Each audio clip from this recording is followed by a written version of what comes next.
A paz do Senhor, meus irmãos. Aqui é o presbítero Marcos Antônio, Assembleia de Deus de Campo Grande, Congregação de Santíssimos, estamos comemorando os 505 anos da Reforma Protestante.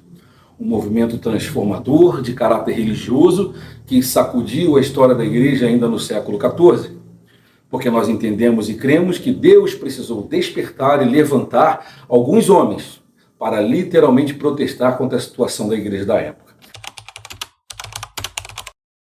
É importante compreender que a igreja estava mergulhada no caos, num cenário de falência espiritual, decadência moral e, principalmente, o mundanismo que invadiu a igreja corrompeu as autoridades eclesiásticas, o que causou um grande prejuízo para a igreja e para a obra de Deus.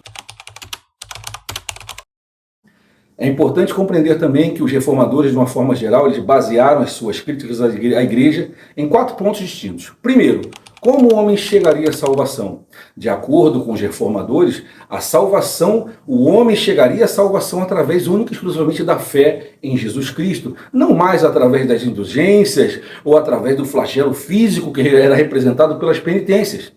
Outra questão interessante, qual era a verdadeira autoridade religiosa? Os reformadores afirmavam que a verdadeira autoridade religiosa e espiritual é a Bíblia Sagrada. São as Sagradas Escrituras, não mais a opinião única e exclusiva do Papa ou as bulas papais.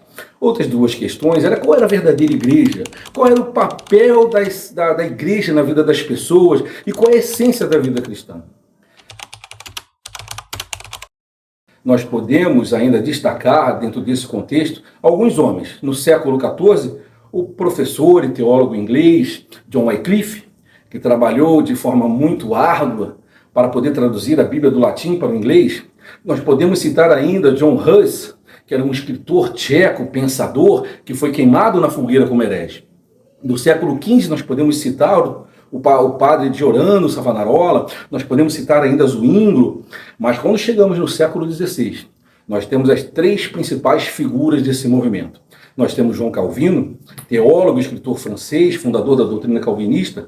Nós temos John Knox, foi teólogo e escritor escocês, fundador do presbiterianismo.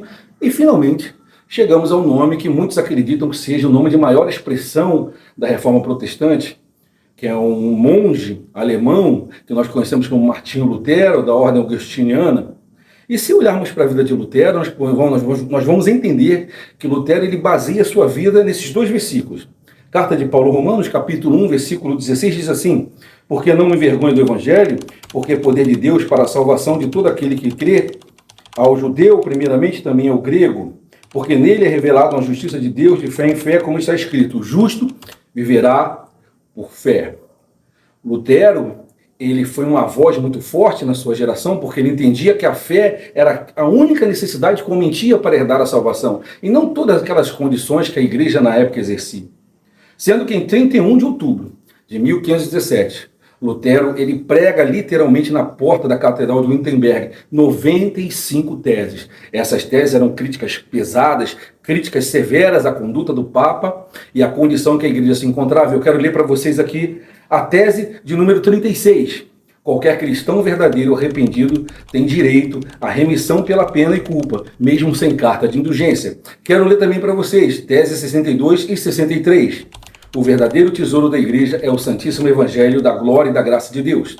Esse tesouro, entretanto, é o mais odiado, e com razão, porque faz com que os primeiros sejam os últimos.